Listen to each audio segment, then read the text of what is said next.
మాట వినాలి. మాట చెప్తే వినాలా?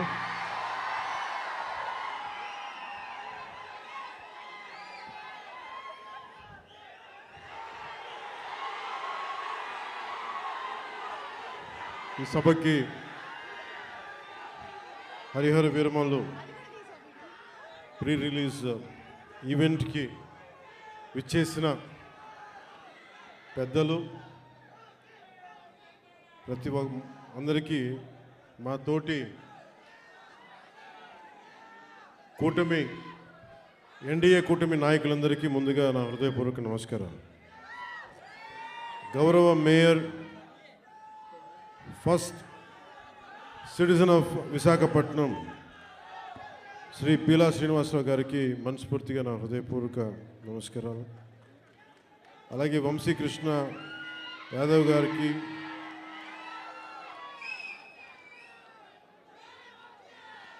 గానా వెంకటరెడ్డి నాయుడు గారికి, పంచకర్ల రమేష్ గారికి, పల్లా శ్రీనివాస్ గారికి, శ్రీ గంటా శ్రీనివాస్ గారికి, సీనియర్ నాయకులు, నాకు ఇష్టమైన మేధావి, సూక్ష్మంగా అన్ని అర్థం చేసుకోగలిగే సీనియర్ నాయకులు శ్రీ కొండతోల రామకృష్ణ గారికి, అవసరం వస్తే వీధిలోకి చొక్కా మడిచి ముందుకొచ్చే సుందరపు విజయ్ కుమార్కి, వెనుకబడ్డ మన ఉత్తరాంధ్రాకి సంబంధించి ఉద్యోగాలు ఉపాధి అవకాశాలు కల్పించడానికి ముందుకున్న లోకం మాధవ్ గారికి, గౌరవ శాసనసభ్యులు మాడుగుల శ్రీ బండారు సత్యనారాయణమూర్తి గారికి, మాకు ఇష్టమైన శ్రీ తమ్మిరెడ్డి శివశంకర్ గారికి, కోన తాతారావు గారికి, శ్రీ దల్లి గోవిందరాజు గారికి, ప్రతి ఒక్కరికి, నాయకులందరికీ, పేరు పేరున వీర మహిళలకి, ప్రతి ఒక్కరికి, కూటమి నాయకులందరికీ పేరు పేరున హృదయపూర్వక నమస్కారాలు. ఇక్కడికి విచ్చేసిన నా అభిమాన నీకు నాకు 2 గుండెల దూరం, అలాంటి మీకు నా హృదయపూర్వక నమస్కారాలు.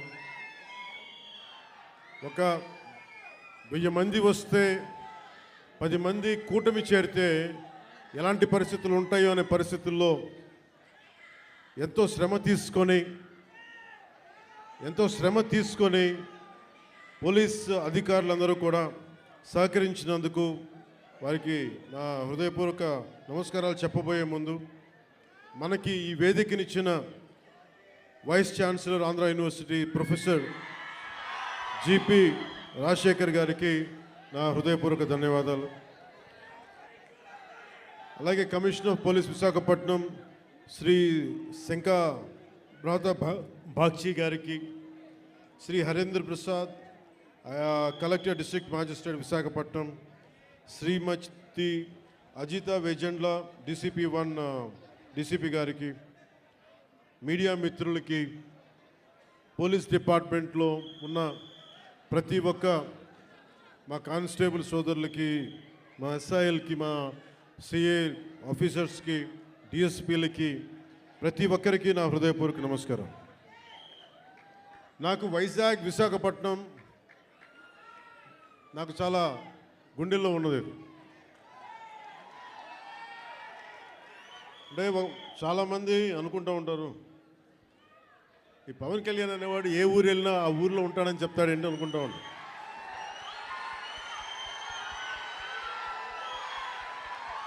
సత్యానంద్ గారు, అంటే నేను ఒక ప్రభుత్వ ఉద్యోగ కొడుకుని కదా, రకరకాల ట్రాన్స్ఫర్లు అవుతూ ఉంటాయి. ఇందాక సత్యానంద్ గారు చెప్పినట్టుగా నాకు విశాఖపట్నం తోటి నాకు పరిచయం ఏంటి అంటే, నాకు ఈరోజుకి గుర్తులేదు, 92లో నన్ను పిలిచారండి. 92 సత్యానంద్ గారు. అంటే నేను ఏమవ్వాలి అనుకునే పరిస్థితుల్లో చిరంజీవి గారు నన్ను, వీడు ఇంట్లో ఉండి పాడైపోతున్నాడు, ఇంట్లోంచి బయటికి వెళ్ళేవాడు కదా. ఒక 16 ఏళ్ళ అమ్మాయిని ఎలా పిలుస్తారు ఇంట్లోంచి బయటికి వెళ్ళకుండా, నన్ను ఇంట్లో పెట్టేసేవాడు. నాకు వెళ్ళాలంటే ఇట్లా ఉండేవాడిని కదా అప్పుడు. అలాంటి నన్ను తీసుకెళ్ళి వీడికి ఏదో ఒకటి ఇంట్లోంచి పడేస్తే తప్ప వీడు ఏదో నేర్చుకోవడం చెప్పి ఆయన పిలిచి నన్ను విశాఖపట్నం పంపించారు. అలాగే విశాఖపట్నంతో నాకు పరిచయం. అలాగే మన ఉత్తరాంధ్ర ఆటపాట బై బై ఏ బంగారు బాయి చెరువు కాడ బోరింగు నబో నబో నబరిగజలు ఎత్తుకొలుసులు ముక్కు పొడకలు నడుము సన్న నాగరాలు ఎవరు కానీ బాగోతో అబో అబో అబో అబో బేడ పరక టిక్కెట్. ఇవన్నీ ఎక్కడి నుంచి వచ్చినాయి నాకు అంటే, ఎదుగో ఆయన పుణ్యం. ఉత్తరాంధ్ర ఆట పాట నా గుండెల్లో నా అణువున నింపేశారు. అలాగే అంటే అలాంటి విశాఖపట్నం సినిమాలకే కాదు, ఇదే నోవాటెల్లో ఒక 2 సంవత్సరాల క్రితం నలిపేస్తే నువ్వు బయటికి రాకూడదు కారులో నుంచి కూడా అని అప్పుడున్న పోలీసు ఉన్నతాధికారులు నలిపేస్తే, నోవాటెల్లో ఉంటే భయభ్రాంతుల్ని చేస్తే, హోటల్ రూముల్ని బూట్లతోటి కొడితే, అరెస్ట్ చేయాలని ప్రయత్నం చేస్తే, విశాఖపట్నం మొత్తం వచ్చి మన నోవాటెల్ ముందుకు వచ్చింది. అంత బలమైన మెమరీ కూడా వచ్చింది, జ్ఞాపకం. అందుకే నాకు విశాఖపట్నం, నేను అందుకని ప్రత్యేకించి విశాఖపట్నంలో ఈ ఫంక్షన్ పెట్టాలని నిర్ణయించాను. అలాగే మాట వినాలాగండి. అలాగే మీకు తెలుసు, మనకి వకీల్ సాబ్ కానీ మిగతా ఏ హీరోస్ అయినా ఈరోజు ఉప ముఖ్యమంత్రిగా అంటే కూడా మీతోటి పవన్ కళ్యాణ్ అని మీకు ఇష్టమైన హీరోగానే మాట్లాడతాను ఈరోజు. అంటే అందరి హీరోల సినిమాలకి డబ్బులు 150 రూపాయలు 200 ఇస్తే, పవన్ కళ్యాణ్ స్పెషల్ ఏంటంటే 10 రూపాయలు 15 రూపాయలు టికెట్ గత ప్రభుత్వంలో. అలాంటి పరిస్థితుల్లో కూడా భీమ్లా నాయక్ని ఘన విజయం చేసిన మీ అందరికీ ఈ రోజున సభాముఖంగా మీ అందరికీ ధన్యవాదాలు తెలియజేస్తున్నాను. యావత్తు తెలుగు ప్రజానీకానికి, ఆంధ్ర ప్రజానీకానికి, రాష్ట్రానికి. ఇలాంటి పరిస్థితుల్లో గౌరవ ముఖ్యమంత్రి శ్రీ నారా చంద్రబాబు నాయుడు గారి నాయకత్వంలో కూటమి ప్రభుత్వం ఏర్పాటు చేసిన తర్వాత సినిమాటోగ్రఫీ శాఖ జనసేన తీసుకున్నప్పటికీ కూడా ఇది మన ఇబ్బందిగా, అంటే మనం తీసుకోకూడదు అని చెప్పేసి ప్రత్యేకించి నేను గౌరవ ముఖ్యమంత్రి గారి ఆఫీస్కి పంపించాను. ఈ సినిమా టికెట్ రేట్లు అందరికీ ఇచ్చినట్టుగానే ఇస్తే బాగుంటుంది, నిర్మాతలు నాకు చెప్పినప్పుడు నాకు సంబంధం లేదు, ఇది మీరు గౌరవ ముఖ్యమంత్రి శ్రీ చంద్రబాబు నాయుడు గారి టేబుల్ మీద పెట్టండి, ఆయన ఇస్తే తీసుకోండి, ఆయన ఎంత ఎన్ని రూపాయలు ఇస్తే తీసుకోండి, అంతకుమించి నేను ఒక్క మాట కూడా చెప్పనని చెప్పాను. సో అలాంటి పరిస్థితుల్లో గౌరవ ముఖ్యమంత్రి గారు ఈ సినిమాకి కావాల్సిన నాకేం ప్రత్యేకంగా ఏం చేయలేదు, కానీ అందరి హీరోలకి ఎలా చేశారో చేసినందుకు ప్రత్యేకంగా వారి మనస్ఫూర్తిగా మనందరి తరపున, మన అభిమానులందరి తరపున వారికి ఒక్కసారి బలమైన కరతాళ ధ్వనులతోటి కృతజ్ఞతలు తెలియజేద్దాం. ఇందాకే వస్తూ ఉంటే మన యువ నాయకుడు, యువగళం ప్రతినిధి,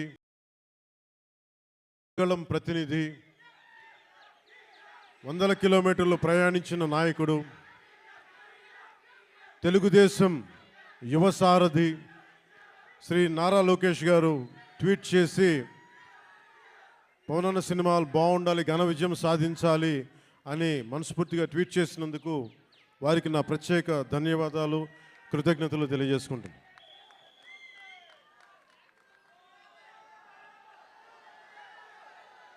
అలాగే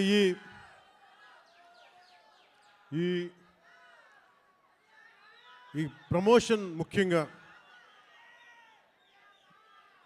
ఒక నెల రోజులుగా ఇంటర్వ్యూల మీద ఇంటర్వ్యూస్ ఇస్తా, అంటే మా తను ప్రతి దానికి సినిమాకి ఒక ఆకర్షణతోటి ముందుండి సినిమాని ప్రమోట్ చేసిన శ్రీ మిస్ నిధి అగర్వాల్ గారికి మనస్ఫూర్తిగా నా కృతజ్ఞతలు తెలియజేస్తాను. ఈరోజు నేను మీ ముందుకు వచ్చాను ఇలాగా. నిన్న అన్ని ఏకదాటిగా పొద్దున్నుంచి రాత్రి 12 దాకా ఇంటర్వ్యూస్ ఇచ్చాను అంటే, అలాగే ఈరోజు మీ ముందు నిలబడ్డాను అంటే ఆవిడ చేసిన పనికి నాకే సిగ్గొచ్చి మన సినిమాని మనం ప్రమోట్ చేసుకోకపోతే ఎట్లా. నేనేం నమ్ముతానంటే, ఇదివరకు సత్యానంద్ గారికి తెలుసు, ఎప్పుడు మన ఫోటో లేదు మీరు వేయచ్చు కదా అప్పుడున్న సినిమా పత్రికల్లో అంటే, మన సినిమా మన ముఖాలు ఎవరు వేస్తారని చెప్పి నేను అడిగితే, మీరు ఇంకా పెద్ద హీరో అసలు ఇంకా మీరు హీరో కాదు కదా, మీరు హీరో కూడా పెద్ద హీరో కాదు మీకు వేయమని చెప్పేవాళ్ళు. నాకు అది అలవాటు అయిపోయింది. పబ్లిసిటీ లేకుండా సినిమాలు అవటం, మీ గుండెల్లో మీరు పెట్టుకొని గెలిపించారని విజయం ఇచ్చారు తప్ప నాకు ఎప్పుడు మీడియాతోటి మాట్లాడాలని కానీ నేను కోరుకున్నప్పుడేమో జరగలేదు. తర్వాత నాకు అలవాటు అయిపోయింది మీడియా లేకుండా సినిమాలు విజయం సాధించడం. సో అలాంటిది నేను చాలా చాలా ఆల్మోస్ట్ ఒక 96లో అక్కడమ్మ ఇక్కడ బై షూటింగ్ సినిమా రిలీజ్ అయింది. సినిమా రిలీజ్ అయింది. ఆ రోజు నుంచి ఈ రోజు దాకా ఎప్పుడు నేను చాలా ఏదో ఒక ఆడియో ఫంక్షన్ చేయటం. ఎందుకంటే నాకు సినిమాని మీరు చూడండి అని చెప్పడం నాకు చాలా సిగ్గుగా ఉంటుంది, ఇబ్బందిగా ఉంటుంది. అలాగే మిమ్మల్ని ఓటు వేయండి అని అడగడానికి ఎంత ఇబ్బంది పడుతున్నాను, అలాగే నా సినిమా చూడడానికి చెప్పడానికి కూడా చాలా ఇబ్బంది. అందుకని నేను అంటే ఎప్పుడు నాకు ఇవ్వడమే తెలుసు కానీ నాకు అడగడం నాకు తెలియదు. ఒక డోలీలకి వెళ్ళే గ్రామాలకి రోడ్లు వాళ్ళు అడగకుండా నేను వేయించగలను. మన ప్రత్యర్థులు మన తిట్టిన పార్టీ సర్పంచులకు కూడా సమానంగా డబ్బులు పంచగలను ప్రతి సర్పంచ్కి. సో నాకు ఇవ్వడమే తెలుసు కానీ అడగడం తెలియదు. కానీ నేను అడగక్కర్లా, మీరు ఇస్తారని నాకు తెలుసు. అలాంటిది cinema I love you to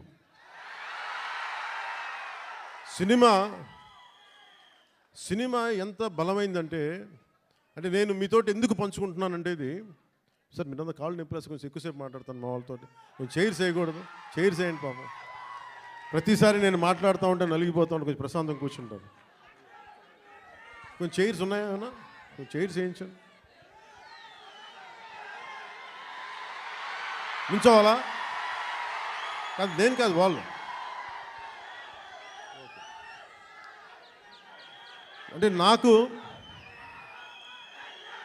Visakhapatnam Satyanand గారు నన్ను ఇక్కడికి తీసుకొచ్చినప్పుడు నాకు యాక్టింగ్ అంటే తెలియదు, యాక్టింగ్ ఓనామాలు తెలియదు. మీరు అలసిపోయిన తర్వాత మాట్లాడతాం, మీరు అరౌండ్ ఎంతసేపు అరుస్తాం. ఈ అరుపులు, ఈ ఉత్సాహం రేపు సినిమాలకు ఉంచుకోండి, మొత్తం అలసిపోతాం.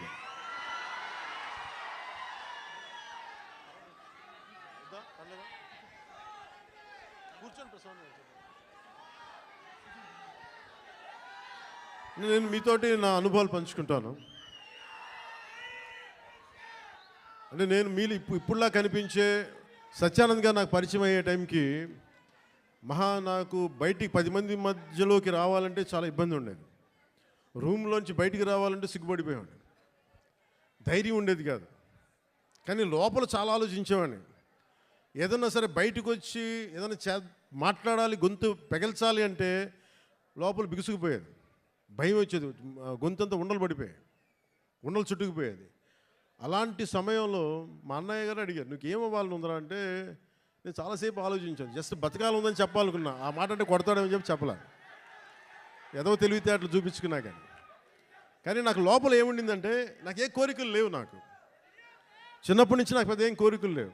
ఏదో మామూలుగా బతకడం తప్ప ఒక హీరో అవ్వాలనో లేదంటే సాధించాలనో లేదు. కానీ చిన్నప్పటి నుంచి ఉన్న ఒకే ఒక్క మూల లక్షణం ఏంటంటే, అన్యాయం జరిగితే ఎదురుదాడి చేయాలని ఉంటుంది. నాకే జరగక్కర్లే, అలాగే సహాయం చేయాలనిపిస్తుంది. ఈ 2 లక్షణాలు తప్ప సినిమాలు చేద్దామని కానీ డబ్బులు సంపాదించాలని కానీ నాకు ఆలోచన లేదు. అలాంటి నాకు చదివేవాడిని. అలాంటి నాకు వీని ఇలా వదిలేస్తే ఎటు కాకుండా పోతాడని మా అన్నయ్య గారికి భయం వేస్తుందేమో. ఒక రోజున సత్యానంద్ గారిని పిలిపించి, ఆయన మంచుపల్లికి సినిమాలో ఆయన ఒక అసిస్టెంట్ డైరెక్టర్గా పనిచేస్తారంట. ఆయన పిలిపించి ఈయన ఢిల్లీ నేషనల్ స్కూల్ ఆఫ్ డ్రామాలో ఆయన అక్కడ చాలా పాల్గొని నేర్చుకుని ఆయన అలాంటి వ్యక్తిని తీసుకొచ్చి నాకు అప్పచెప్పి నన్ను ఆయనకి అప్పచెప్పి చేయమన్నారు. ఆయనకి నేను ఎంత ఇబ్బంది పెట్టేవాడినంటే, మీరు ఒకసారి రండి సచ్చాను, నేను మీ కష్టాలు చెప్తాను. ఇప్పుడు దాకా తెలియదు కదా ఎవరికి నేను ఆయన ఎలా ఇబ్బంది పెట్టేవాడిని. ఆయన వచ్చి కూర్చొని చాలా డైలాగులు చెప్పేవాళ్ళు. బాబు మీరు ఇలా చదవండి, ఇలా రాయండి అండి, చాలా పేపర్లు ఇచ్చేవాళ్ళు. నేను రూమ్లో తీసుకెళ్ళామండి. మనం ఒక పని చేద్దాం సార్, అలా బయటికి వెళ్తారండి అని చెప్పి, మా అన్నయ్య తిడతాడని చెప్పి బయటికి తీసుకెళ్ళి, సార్ రేపు చేద్దామండి, ఈరోజు కొంచెం అలవాటు చేసుకుందాం. మళ్ళీ ఈయన కూర్చోబెట్టి చాలా పెద్దగా మాట్లాడేస్తే నాకు సిగ్గు అనిపించేది, కొంచెం చెమటలు పట్టేసాయి. అలాంటి నెమ్మదికి ఈయన మభ్యపెడితే మెడ్రాస్లో, చెన్నైలో పని జరగట్లా. ఒక నెల రోజులు చూశారు. ఈయనకి అర్థమైపోయింది, ఈయన ఇక్కడే ఉంచితే వీడు ఏ పని వీడు చెయ్యకపోగా నన్ను కూడా చెడగొట్టేస్తాడని భయం వేసింది అనుకుంటా. ఆయన ఏమనేవాళ్ళు, చూస్తూ ఉండేవాళ్ళు. సో నన్ను ఫైనల్గా ఏం చేశారంటే, మా అన్నయ్య చిరంజీవి గారికి ఏం చెప్పారంటే, తమ్ముడిని నేను విశాఖపట్నం తీసుకెళ్తానండి, అక్కడ కొంచెం నాకు టీం అంతా ఉంటుందని. ఆయన తీసుకెళ్ళి నన్ను ఇక్కడ పడేశారు. మధ్యలో పడేస్తే నేను ఈయనంటారు కూర్చోబెట్టి నడిచే డ్యాన్సులు చేసే ఇవంటే నాకు సిగ్గుతో చచ్చిపోయేవాడిని. ఎలారా వీళ్ళందరూ యాక్టర్స్ అవుతారు, ఎలారా వీళ్ళందరూ చేస్తారు అనుకునేవాడిని. మరి మెల్లిగా నా చేత కొంచెం సిగ్గు, చిన్న మ్యూజిక్ ఫస్ట్ నాకు నేర్పించిందల్లా ప్రారంభించింది సరస్వతి నమస్తుభ్యం అనే ఒక ప్రార్థనతో నాకు నా నటన శిక్షణ మొదలైంది. అందుకే సరస్వతి దేవికి అని నాకు ఈ రోజుకి గుర్తు. ఆయన సరస్వతి ప్రార్థన రోజు పొద్దున్నే చేయించి నాకు క్లాసెస్ పెట్టేవాళ్ళు, ప్రారంభించేవాళ్ళు.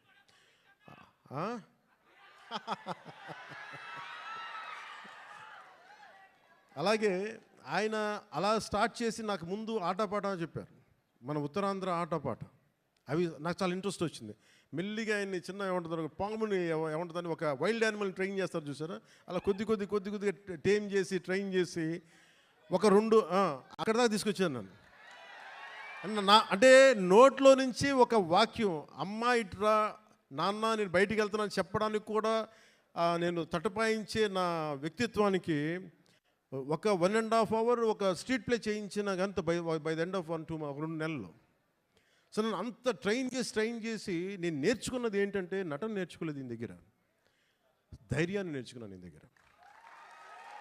నీకు ఏదైనా ఒక అభిప్రాయం ఉన్నప్పుడు నిర్భయంగా చెప్పడం చేసుకో, ఏమవుతావు, మహా అయితే ఫెయిల్ అవుతావు, ఏమవుతుంది. నాకు ఎందుకు ఆయన పాదాలకి ఈరోజు ఎప్పుడు నాకు అనిపించిన ఎందుకు ఇష్టం అని నమస్కారం పెడతానంటే, నాకు ధైర్యాన్ని నాకు పరిచయం చేసిన వ్యక్తి ఆయన. అంటే నీకు అభిప్రాయాలు 100 ఉండొచ్చు, లోపల భావాలు 1,00,000 ఉండొచ్చు, కానీ వాటి మీద నువ్వు ముందుకొచ్చి దాన్ని యాక్ట్ చేయకపోతే ఏం అవ్వదు అనేది నాకు ఆయన నోటితో చెప్పాల, ఆ ట్రైనింగ్ ద్వారా చెప్పారు. నేను అప్పుడు అనుకున్నాను నాకు యాక్టింగ్ అని నేను నేర్చుకోలేదు, నాకు జీవిత పాఠాలు నేర్పారు నా గురువు ఆయన. సో చిరంజీవి గారికి నేను ఏం చెప్పానంటే, 1 సంవత్సరం తర్వాత, అన్నయ్య మీరు ఇప్పుడు సినిమా తీగిపోయినా పర్లేదు కానీ నాకు జీవితంలో బతికే శక్తిని ఇచ్చేవి ట్రైనింగ్ వల్ల, నేను ఏ కూలి పని చేసుకునే బతికేస్తాను తప్ప నాకు యాక్టరే అవ్వాలని లేదు, నాకు చాలా సంతోషం. ఆ తర్వాత ఇక్కడమ్మాయి నన్ను తీసుకొచ్చారు. అలాగే వైజాగ్లో తీసుకొచ్చారు, వైజాగ్ స్టీల్ ప్లాంట్లో ఇక్కడను చచ్చిపోయేవాడిని సిగ్గుతో. అప్పుడు మళ్ళీ ఒక 6 months మనకి 1 year గ్యాప్ రాగానే మళ్ళీ యాజ్ యూజువల్ మన యూజువల్ సిగ్గు మళ్ళీ ముడుచుకుపోయాను మళ్ళీ. అలాంటిది నన్ను గోకులం సీత చేశాను, తర్వాత సుస్వాగతం చేశాను. నాకు ప్రత్యేకించి విశాఖపట్నానికి ప్రత్యేక అనుభవం ఏంటంటే, నాకు భీమిలీలో మాకు తెలిసిన వాళ్ళకి గెస్ట్ హౌస్ ఉండేది, నన్ను అక్కడ ట్రైనింగ్ చేసేవారు వీళ్ళందరూ. సో నాకు అందుకు భీమిలీ కానీ మన ప్రాంతాలు కానీ మన సర్క్యూట్ గెస్ట్ హౌస్ మనం ప్రాక్టీస్ చేసేదాన్ని ఒక సంగం శరత్ ఓనర్స్ గెస్ట్ హౌస్ ఒకటి ఉండేది. అక్కడే మ్యాక్సిమం ట్రైనింగ్ క్లాసెస్ అని సాయంత్రాలు పూట, మార్నింగ్ ఏమో భీమిలీ, సాయంత్రాలు సంగం శరత్. ఇప్పుడు ఇవన్నీ చెప్పాను అనుకోండి, ఈ పవన్ కళ్యాణ్ ఏ ఊరు వెళ్ళినా కనిగిరి వెళ్తే కనిగిరిలో పెరిగానంటాడు, వైజాగ్ వస్తే వైజాగ్లో పెరిగానంటాడు. కానీ నేనేం చేస్తాను, అందుకే నా పేరు పవనం, నేను తిరుగుతూ ఉంటాను, వెళ్తూ ఉంటాను. మనం పవనాలు అయితే అవి కూపస్థ మండూకాలు ఇలాగే మాట్లాడతారు. బావిలో కప్పలు గిరిగిసుకొని కూర్చుంటే వాళ్ళకి అర్థం కావు, పవనం తాలూకు శక్తి వాటికి అర్థం కాదు. పవనం సర్వంతర్యామి. సో అలాంటి నన్ను ఈరోజు సినిమా మేకింగ్ మీద కానీ వీటన్నిటి మీద అవగాహన వచ్చింది అంటే నాకు నా గురువు ఇచ్చిన నూరిపోసిన ధైర్యం. ముందుగా నాకు ఈరోజు మీ ముందు నిలబడగలుగుతున్నాను అంటే నాకు మా అన్నయ్య చిరంజీవి గారు నన్ను ఇచ్చిన ఆయన నమ్మారు. మా వదిన నన్ను నమ్మింది. సో వాళ్ళు ఈరోజు నేను మేము ఎందుకు వస్తున్నాను, ముఖ్యంగా వాళ్ళిద్దరికీ నేను మనం గెలిచిన తర్వాత కూడా ఎందుకు నా శిరస్సు తీసి వాళ్ళిద్దరి పాదాలకి పెట్టానంటే మనకి గుండెలకి హత్తుకున్న వాళ్ళకి మన బాగుని కోరుకునే వాళ్ళ పాదాలు కాక ఇంకెవరికి నమస్కరిస్తాం. మనకు కనిపించే దేవుళ్ళు వాళ్ళు, మనకు కనిపించే దేవుళ్ళు మా గురువే మనకి దైవం. సో ఇలాంటి సమయంలో నాకే అనిపించింది మన ఏదో సినిమా ప్రతి ఒక్క సినిమా కృష్ణవంశీ గారి సినిమాలు చెప్తూ ఉంటారు కదా 30 years ఎక్స్పీరియన్స్ అండి ఇక్కడనే. ఇంకొక సంవత్సరం దాటితే మనం కూడా కొంచెం చెప్పచ్చు 30 years ఎక్స్పీరియన్స్ ఇక్కడ. తమాషాలు కూడా 30 years ఎక్స్పీరియన్స్ రాబోతుంది, వెయిట్ చేయండి. అంటే 96లో రిలీజ్ అయింది. సో దీంతో పాటు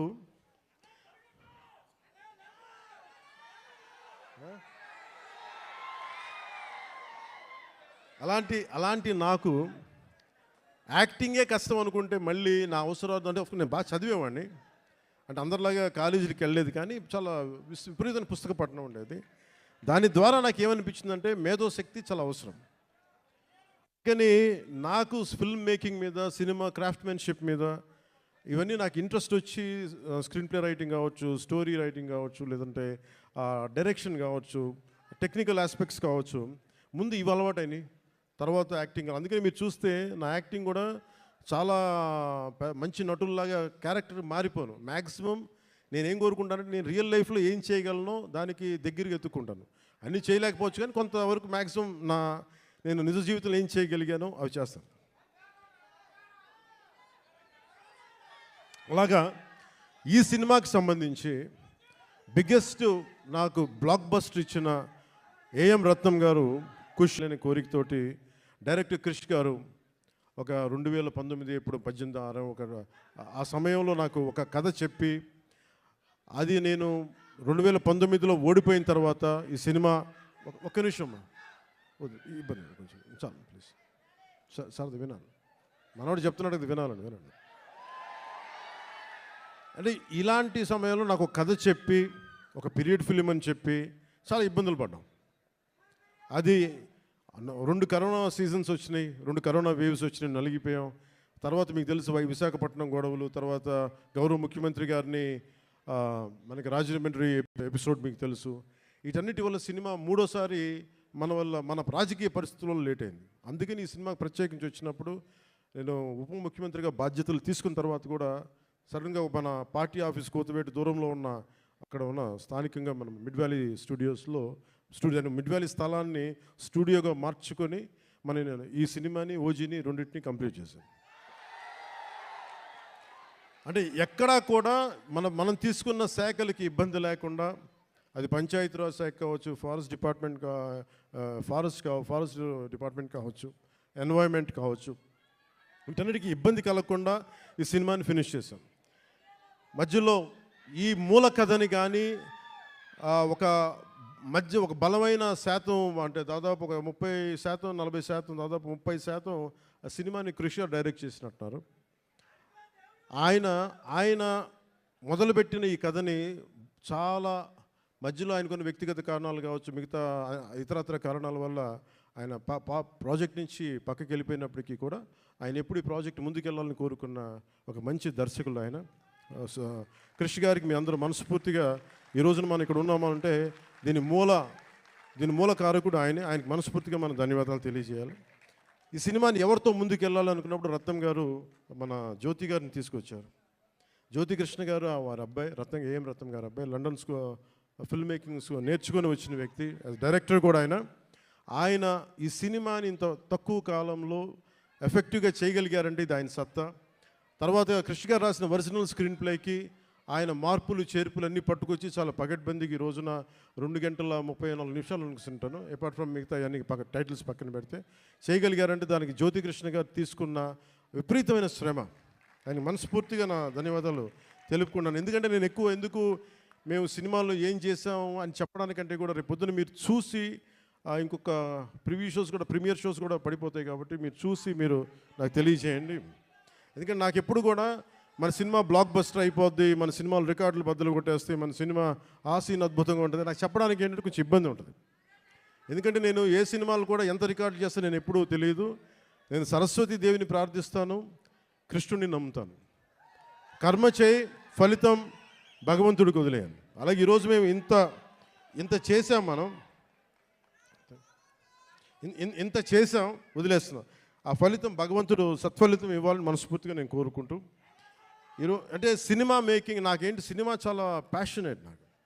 అలాగే నాకు ఈరోజు నేను ఒక టెరానికల్ అంటే ఒక నియంత్రణ పోకడలతో ఉన్న ఒక ప్రభుత్వాన్ని ఎదుర్కోగలిగామంటే ఆ శక్తి సంపద మీరిచ్చింది, నాకు సినిమానిచ్చింది. సో ముందుగా మీ అందరికీ నా ధన్యవాదాలు తెలుపుకుంటూ, అలాగే ఎగ్జిక్యూటివ్ ప్రొడ్యూసర్ దయాకర్ రావు గారికి, జ్యోతికృష్ణ గారికి, మన డానిష్ గారికి, Jammu and hails from Jammu and Kashmir and right your from Jammu and Kashmir, right from Kashmir, your from Kashmir. ఆయన అంటే భారతదేశం అంటే నేను చెప్పేదంటే ఎంత ఇంట్రెస్టింగ్ ఉంటుందంటే film making. Nidhi Agarwal is from northern part of the India, he is from Kashmir.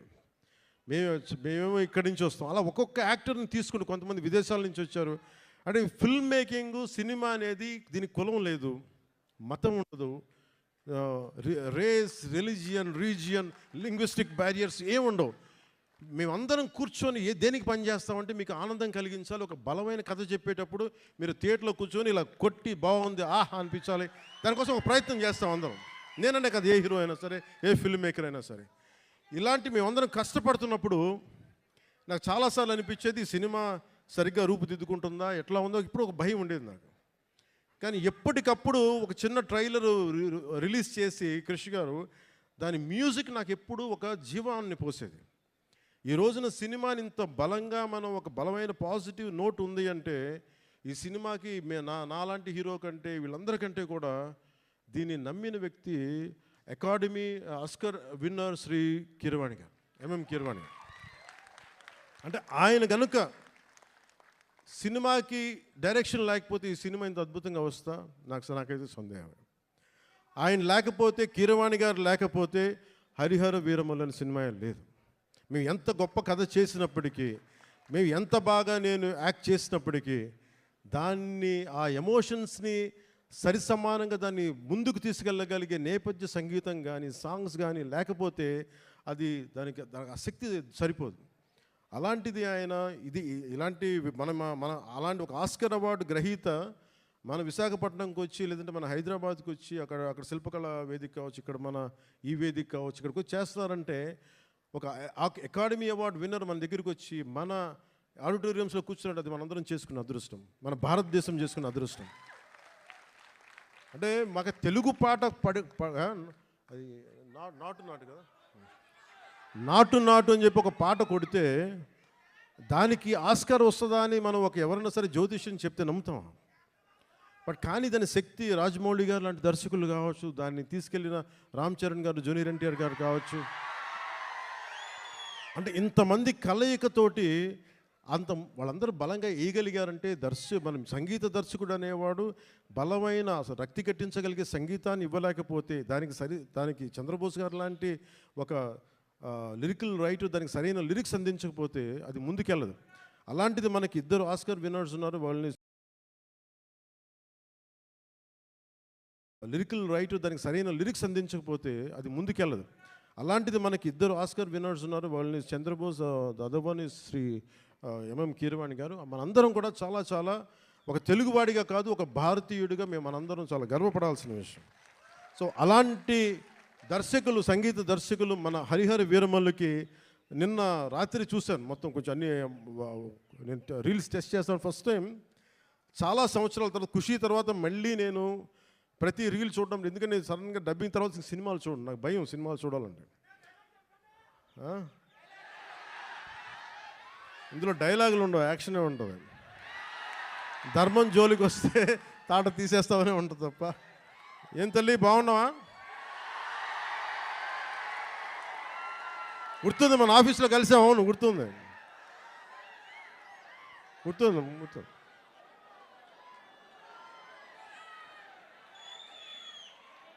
మాట్లాడదాం.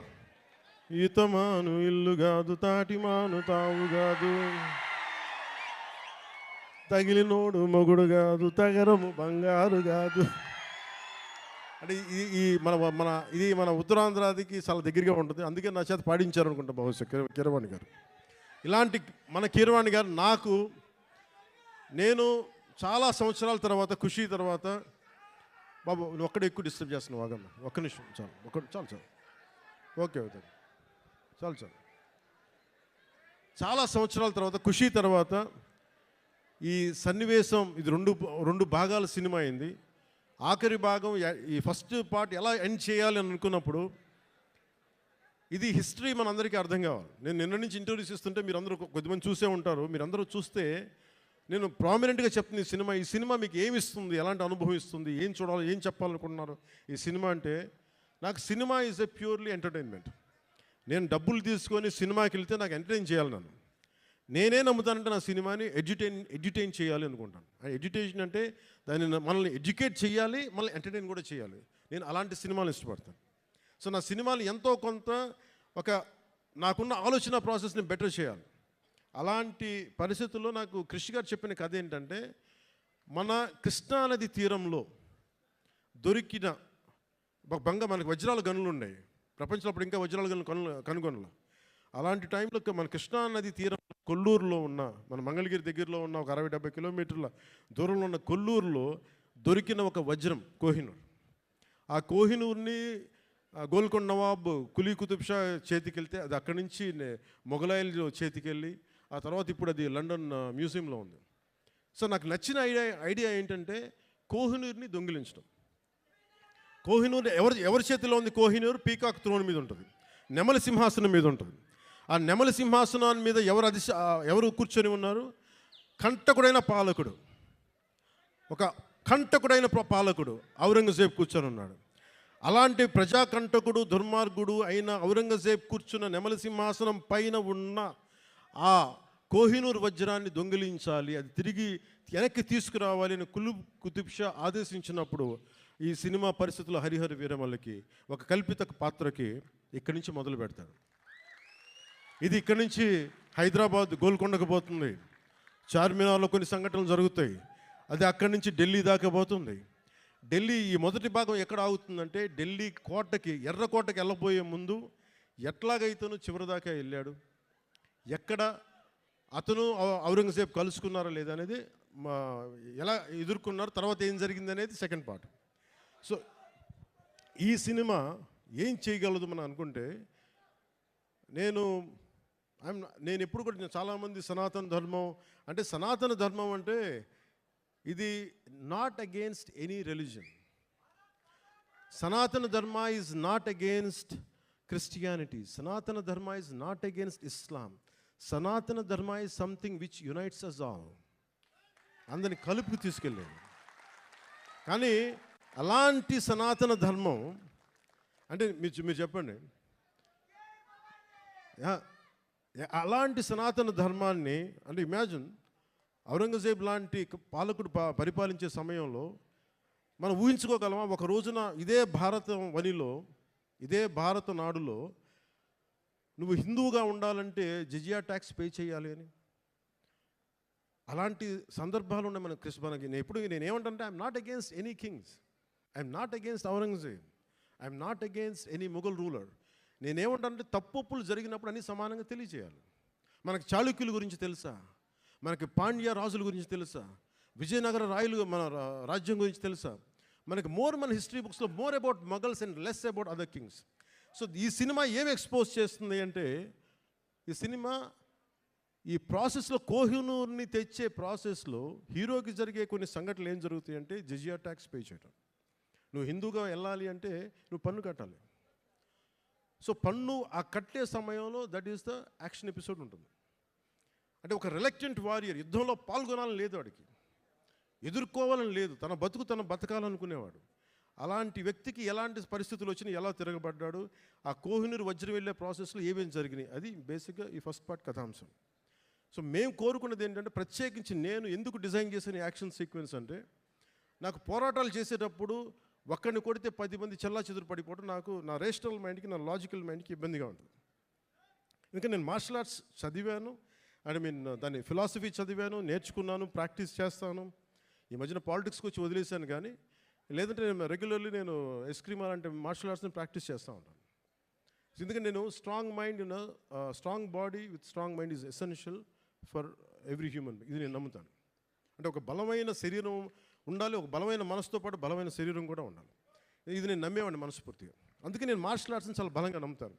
సో అందుకని నాకున్న సెన్స్ నాకేమనిపిస్తుంది, ఇలా చేద్దాం అంటే ఫైనల్గా ఆ ఎంటైర్ ఎపిసోడు ఎలా చేస్తే బాగుంటుంది. నా కళ్ళ ముందు నేను హిందూగా జిజియా ట్యాక్స్ పే చేయాలి అంటే ఏమేం జరుగుతాయి సంఘటనలు అని చెప్పి నేను ఆ సమయానికి ఆ టైమ్స్కి వెళ్ళి ఏమేం జరిగితే ఎలా జరుగుద్ది ఈ ఊహించుకునే ప్రాసెస్. అందుకే నా లాస్ట్ 18-20 మినిట్స్ నేను కన్సీవ్ చేయాల్సి వచ్చింది. అది అవసరార్థం, అది నాకు ప్రూవ్ చేసుకోవాలని కాదు, కానీ ఇలా చేస్తే బాగుంటుంది, అలా చేస్తే బాగుంటుంది అని చెప్పి మొత్తం ఆ సీన్ కన్సీవ్ చేసి తిరిగి ఎగ్జిక్యూట్ చేసే టైంలో నేను నేర్చుకున్నాను కాబట్టి ఆ మార్షల్ ఆర్ట్స్. వీటిని అంటే నేను చెప్పేది ఇది ఎక్స్ట్రాడినరీ మార్షల్ ఆర్ట్స్ అని కాదు, కానీ చాలా రియలిస్టిక్గా ఎంత చేయగలమో అంత ప్రయత్నం చేశాం. దానికి కీరవాణి గారు అందించిన మ్యూజిక్ నాకు నిజంగా నిన్న రోమాలు నిక్కుబొడుచు అంత అద్భుతంగా అందించారు. సో ఈ సినిమా మీకు ఇంకో 9:30కి మీకు ప్రీమియర్ షోస్ పడబోతున్నాయి యూఎస్లోను, ఇక్కడ మీకు. అందుకే మీ సమయాన్ని ఎక్కువ వేస్ట్ చేయను. 7:15 అయిపోతుంది కాబట్టి బాగుంటుందని మీ అందరికీ తెలియజేసుకుంటూ, నాకు ఈ అవకాశాన్ని ఇచ్చిన మీ అందరికీ, ప్రతి ఒక్కరికి పేరు పేరున ధన్యవాదాలు తెలుపుకుంటూ, నాకు కోరిక ఉంది, ఈ సినిమా అన్న ఎంతసేపు ఒక మంచి హిట్ ఇవ్వనా అంటే నేను భగవంతుని కోరుకున్నా ఒక గబ్బర్ సింగ్ లాంటి హిట్ మా అభిమానుల కోసం ఇవ్వమని. అలాగే ఈ రోజున నాకు నటనలో ఓనామాలు దిద్దు